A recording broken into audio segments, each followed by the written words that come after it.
अस्सलाम वालेकुम। शुरू अल्लाह के नाम से जो रहमानुर रहीम है। आज मैं आपको 5 बेस्ट होम रेमेडीज़ बताऊंगी जो कि बहुत ही सिंपल और इफ़ेक्टिव हैं। ये आपको डैंड्रफ से छुटकारा दिलाने में मदद करेंगी। डैंड्रफ एक बहुत ही कॉमन प्रॉब्लम है और हर कोई इस प्रॉब्लम को फेस करता रहता है। आपके कंधों पर डैंड्रफ के गिरे हुए वाइट फ्लेक्स आपको सिर्फ शर्मिंदगी का एहसास नहीं कराते, बल्कि ये स्कैल्प इरिटेशन और डिस्कम्फर्ट भी पैदा करते हैं। आज इस वीडियो में आपको कुछ ऐसी रेमेडीज़ बताने वाली हूँ जो कि बिल्कुल नेचुरल हैं, घर पे आसानी से बनाई जा सकती हैं और डैंड्रफ के लिए बहुत ही ज़्यादा इफ़ेक्टिव हैं। पहली रेमेडी है मेथी दाना यानी फेनुग्रीक सीड्स। ये एक बहुत ही पुरानी और पावरफुल रेमेडी है जो कि डैंड्रफ को नेचुरली कंट्रोल करने के लिए यूज़फुल है। डैंड्रफ बेसिकली एक फंगल इन्फेक्शन होता है।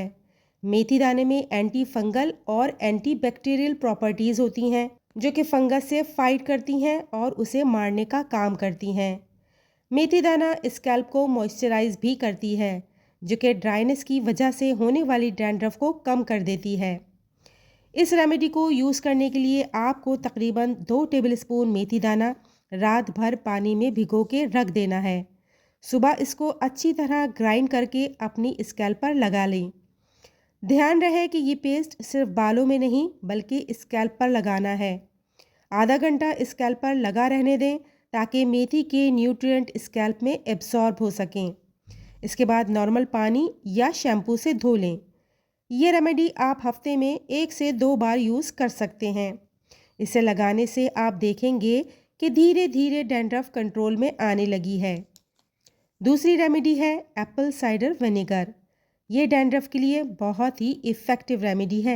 ये आपके स्कैल्प का पीएच बैलेंस रिस्टोर करता है जिसकी वजह से डैंड्रफ कम होती है। दरअसल हमारी स्कैल्प का पीएच नेचुरली स्लाइटली एसिडिक होता है, लेकिन जब ये बैलेंस डिस्टर्ब हो जाता है तो डैंड्रफ के पैदा करने वाला जो फंगस है ये आसानी से ग्रो होने लगता है और डैंड्रफ पैदा हो जाती है। एप्पल साइडर विनेगर की एंटी फंगल प्रॉपर्टीज ये मेक श्योर करती हैं कि फंगस की ओवरग्रोथ ना हो और आपका स्कैल्प हेल्दी रहे, इसका पीएच बैलेंस रहे। इसके अलावा एप्पल साइडर विनेगर एक नेचुरल एस्ट्रिंजेंट की तरह भी काम करता है जो कि एक्सेस ऑयल को रिमूव करता है। ये आपकी स्कैल्प को क्लीन रखता है जो कि डैंड्रफ को बढ़ने से रोक देता है। एप्पल साइडर विनेगर को आपने बराबर मिक़दार में पानी के साथ मिक्स करना है, यानी आधा एप्पल साइडर विनेगर और आधा पानी। फिर इस डाइल्यूटेड मिक्सचर को शैम्पू करने के बाद अपनी स्कैल्प पर अप्लाई करना है। तकरीबन 15 मिनट बालों पर लगा रहने दें, फिर नॉर्मल वाटर से धो लेना है। इस रेमेडी को भी आप हफ्ते में 2 से 3 बार यूज़ कर सकते हैं। तीसरी रेमेडी है नारियल तेल और लीमू का मिक्सचर। डैंड्रफ कॉज करने वाला फंगस ऑयली एटमॉस्फेयर में पैदा होता है और स्कैल्प में पैदा होने वाले सीबम को, जो कि एक नेचुरल ऑयल ही होता है जो कि बालों की जड़ों से निकलता है, इसको खाता है और उसे खाकर ही बढ़ता है। यानी ये ऑयल इस फंगस की खुराक है और इसीलिए एक्सपर्ट्स ये कहते हैं कि जिनके सर में ज़्यादा डैंड्रफ हो उनको ऑयल नहीं लगाना चाहिए। और ये बात किसी हद तक ठीक भी है कि ऑयल नहीं लगाना चाहिए। पर सवाल ये पैदा होता है कि अगर ये बात ठीक है तो नारियल का तेल हम डैंड्रफ को दूर करने के लिए क्यों रिकमेंड कर रहे हैं? तो नारियल का तेल जो है ये थोड़ा सा अलग होता है। इसमें लॉरिक एसिड होता है जो कि एक पावरफुल एंटी फंगल कंपाउंड है।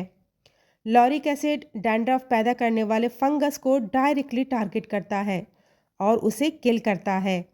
इसके साथ साथ नारियल का तेल स्कैल्प को मॉइस्चराइज भी करता है जो कि ड्राइनेस का रीज़न होने वाली डैंड्रफ की फ्लेक्स होती हैं उन्हें कम करने का काम करता है। इनफैक्ट इस मिक्सचर में लीमू का रस भी एक इम्पॉर्टेंट रोल प्ले करता है। लीमू एक नेचुरल स्ट्रिंजेंट है जो कि स्कैल्प के पीएच को बैलेंस करता है और साथ ही साथ फंगल ग्रोथ को भी कंट्रोल करने में हेल्प करता है। इस रेमेडी को बनाना बहुत सिंपल है। 2 टेबलस्पून नारियल के तेल को नीम गर्म करके इसमें 1 टीस्पून लेमन जूस शामिल कर दें।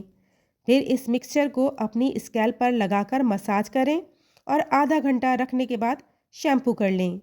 हफ्ते में 2 से 3 बार इस रेमेडी को यूज़ कीजिए। ये डैंड्रफ कंट्रोल करने के साथ साथ आपके बालों को नरिश भी करेगी और हेल्दी भी बनाएगी। चौथा नुस्खा है लीमू और दही का कॉम्बिनेशन। ये एक ट्राइड एंड टेस्टेड रेमेडी है जो कि डैंड्रफ को इफ़ेक्टिवली कंट्रोल करने में मदद करती है। इस नुस्खे का सीक्रेट ये है कि दोनों ही इंग्रेडिएंट यूनिक प्रॉपर्टीज़ रखते हैं। लीमू में नेचुरल एसिडिक प्रॉपर्टीज़ होती हैं जो स्कैल्प के पीएच बैलेंस को रिस्टोर करने में आपकी हेल्प करती हैं। जब स्कैल्प का पीएच बैलेंस होता है तो फंगस जिसकी वजह से डैंड्रफ ग्रो करती है उसे कंट्रोल करता है, और दही आपकी स्कैल्प को हाइड्रेट करता है और सूद करने का काम करता है। दही में प्रोबायोटिक्स भी होते हैं जो कि स्कैल्प के हेल्दी बैक्टीरिया को प्रमोट करते हैं, और ये बैक्टीरिया डैंड्रफ के फंगल के अगेंस्ट फाइट करते हैं। इसके अलावा दही स्कैल्प की इचिंग को भी रिड्यूस करता है जिससे आपको इंस्टेंट रिलीफ मिलता है। इस रेमेडी को बनाने के लिए 1 टेबलस्पून लेमन जूस को 4 टेबलस्पून दही में मिक्स करके अपनी स्कैल्प पर लगा लें। ध्यान रहे कि ये मिक्सचर स्कैल्प पर अच्छी तरह से पहुंच जाए। 30 मिनट लगा रहने दें ताकि ये इंग्रेडिएंट अच्छी तरह अपना काम कर सकें। इसके बाद शैम्पू से धो लें। ये रेमेडी आप हफ्ते में 1 बार अप्लाई कर सकते हैं। पांचवा नुस्खा है नीम की पत्तियों का इस्तेमाल। नीम एक बहुत ही पावरफुल इंग्रेडिएंट है जो कि अपनी एंटी बैक्टीरियल, एंटी फंगल और एंटी इन्फ्लेमेटरी प्रॉपर्टीज़ की वजह से जाना जाता है। नीम डैंड्रफ के फंगस को डायरेक्टली टारगेट करता है और उसे ख़त्म करने में मदद करता है। इसका यूज़ बहुत सिंपल है। 1 मुट्ठी नीम की ताज़ा पत्तियों को पानी में उबाल लें। 10 मिनट हल्की आंच पर उबालने के बाद ठंडा कर लें और शैम्पू करने के बाद इस नीम के पानी से सर धो लें। नीम की पत्तियों का पेस्ट बनाकर भी स्कैल्प पर लगा सकते हैं। नीम की पत्तियों को आप रोज़ाना भी इस्तेमाल कर सकते हैं या फिर कम से कम हफ्ते में 2 से 3 बार ज़रूर इस्तेमाल कीजिए। तो ये है वो 5 सिंपल और इफ़ेक्टिव होम रेमेडीज़ जो डैंड्रफ से छुटकारा पाने में आपकी हेल्प करेंगी। सभी इंग्रेडिएंट नेचुरल हैं, आसानी से मिल जाते हैं और बिना किसी साइड इफ़ेक्ट के डैंड्रफ को कंट्रोल करने में आपकी मदद करते हैं। आप इनमें से कोई भी ट्राई कर सकते हैं। कुछ ही दिनों में आपकी स्कैल्प डैंड्रफ फ्री हो जाएगी। अगर इस वीडियो से आपकी हेल्प हुई है तो लाइक कीजिएगा और चैनल को ज़रूर सब्सक्राइब कीजिएगा ताकि इसी तरह की इन्फॉर्मेटिव वीडियोस आपको मिलती रहें। चलती हूँ इसी तरह की इन्फॉर्मेटिव वीडियो या रेमेडी के साथ जल्द ही हाजिर होंगी। तब तक के लिए अपना और अपने प्यारों का ख्याल रखिएगा।